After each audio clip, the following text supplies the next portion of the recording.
amang nagpatuloy kay Jesus. Si San Jose ang naging kabiyak ng Birheng Maria at ang tumayong ama o foster father ni Hesukristo sa lupa.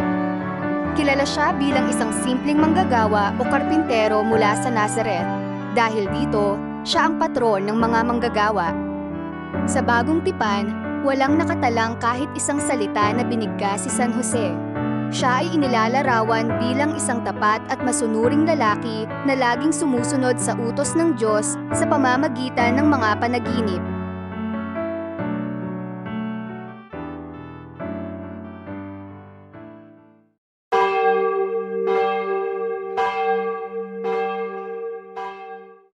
Ang debosyon kay Santa Ana sa Pilipinas ay nagsimula noong ika-16 na siglo sa pagdating ng mga Kastila.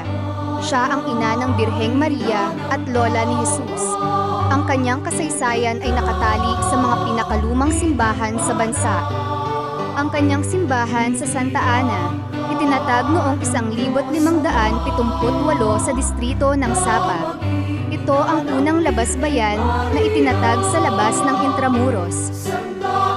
Patron ng pamilya. Siya ang patron ng mga ina, lola, buntis, at mga guro. Sinasalamin ng debosyon sa kanya ang mataas na pagpapahalaga ng mga Pilipino sa mga nakatatanda sa pamilya.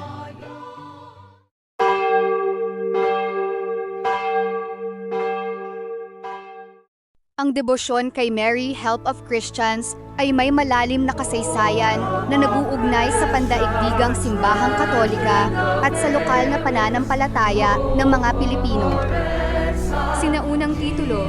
Unang ginamit ni San Juan Crisostomo ang titulong Help of Christians noong taong 345 AD upang ilarawan ang mahal na birhen bilang tagapagtanggol ng mga nananalig. Noong 1814, itinatag ni Papa Pio Ikapito ang opisyal na kapistahan nito tuwing ika-24 ng Mayo. Ito ay bilang pasasalamat sa kanyang himalang paglaya mula sa pagkakabilanggo sa ilalim ng pamumuno ni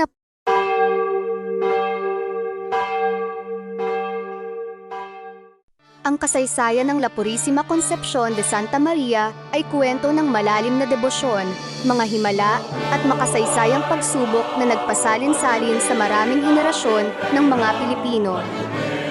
Bilang bisita, nagsimula ang simbahan bilang isang bisita o maliit na kapilya sa ilalim ng parokya ng San Martin ng Tours sa Bocaue. Gawa lamang ito sa kawayan, nipa at kugon. Ang kanyang opisyal na tahanan ay ang Minor Basilica and Parish of La Purísima Concepcion.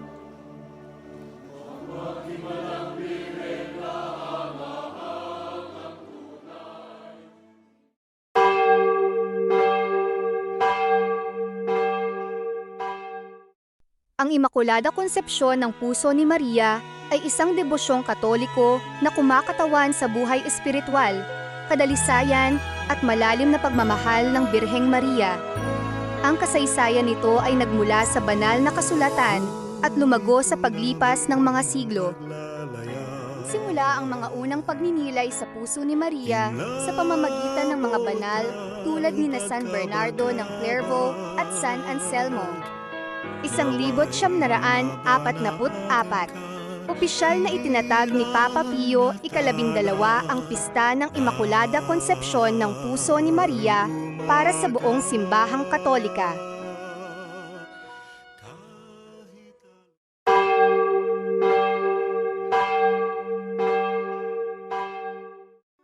Ang Birhen ng Bundok Carmelo ay isa sa mga pinakatanyag na titulo ng mahal na Birheng Maria sa simbahang Katoliko.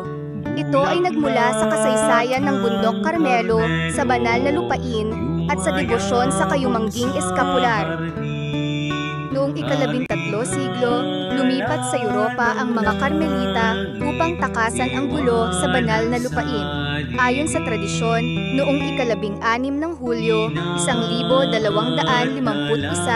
nagpakita si Maria kay San Simon Stock, ang pinuno ng mga Karmelita sa Inglaterra.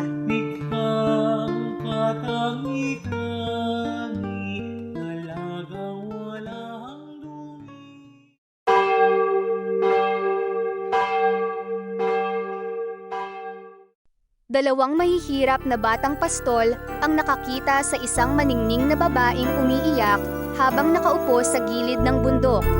Umiiyak siya dahil sa kawalan ng paggalang ng mga tao sa batas ng Diyos, partikular na ang pagtatrabaho sa araw ng linggo at ang paglapastangan sa pangalan ng kanyang anak.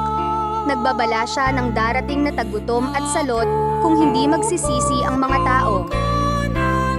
Ang babaeng yon ay ang Birheng Maria. Ang Panginoon ay sumasa iyo, bukod kang pinagpala sa babaeng lahat.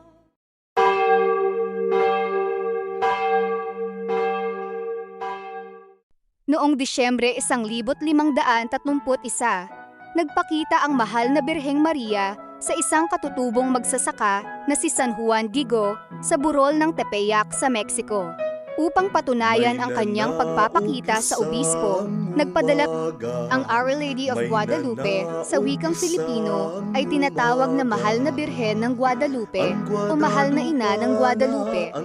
Noong 16 ng Hulyo, 1935, ipinahayag ni Papa Pio XI ang Mahal na Birhen ng Guadalupe bilang langit ng patrona ng Pilipinas, Heavenly Patroness of the Philippines.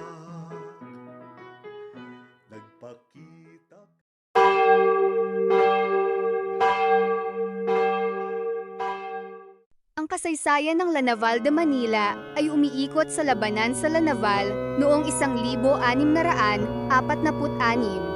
Ito ay serye ng 5 bakbakan sa dagat kung saan ipinagtanggol ng pinagsamang puwersang Espanyol at Pilipino ang Pilipinas laban sa mas malalakas na barko ng protestanteng Olandes.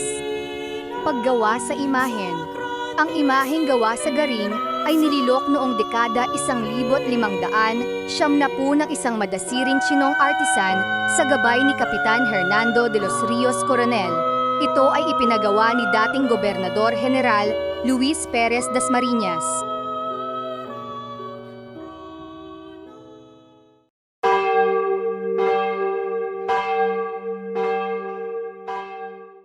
Ang kasaysayan ng La Purísima Concepción de Baliwag, na kilala rin bilang Mahal na Birhen sa Patio, ay nagmula sa huling bahagi ng ika-19 na siglo sa parokya ng San Agustin sa lungsod ng Baliwag, Bulacan. Ang bakal na imaheng ito ng Immaculada Concepcion ay may natatanging kwento ng pananampalataya, sakuna at mga milagro.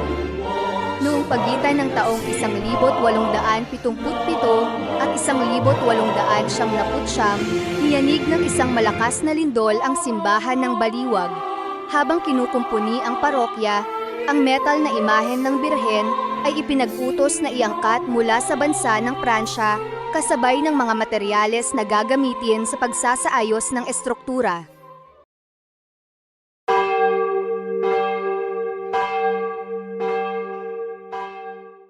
Ang kasaysayan ng Queen of the Most Holy Rosary of Pasita, kilala rin sa lokal na tawag na Our Lady of Pasita o Ina ng Pasita, ay nagmula noong dekada 1980. Ito ay kwento ng pagkakaisa, malalim na pananampalataya, at mabilis na pag-unlad ng pamayanan sa Pasita Complex, lungsod ng San Pedro, Laguna. Misa sa kalye, bago mag-1980, walang sariling kapilya o simbahan ang mga residente ng Pasita Complex. Nagpupunta pa sila sa kabayanan ng San Pedro o Biñan upang magsimba. Noong 15 ng Nobyembre, 1980, idinaos ang kauna-unahang misa sa kalye sa ilalim ng isang parachute tent.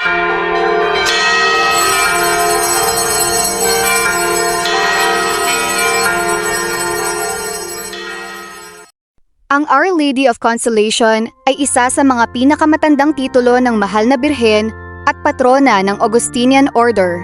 Ang debosyon na ito ay malalim ang kasaysayan sa Pilipinas, kung saan ito ay dinala ng mga misyonerong Kastila noong ika-17 na siglo.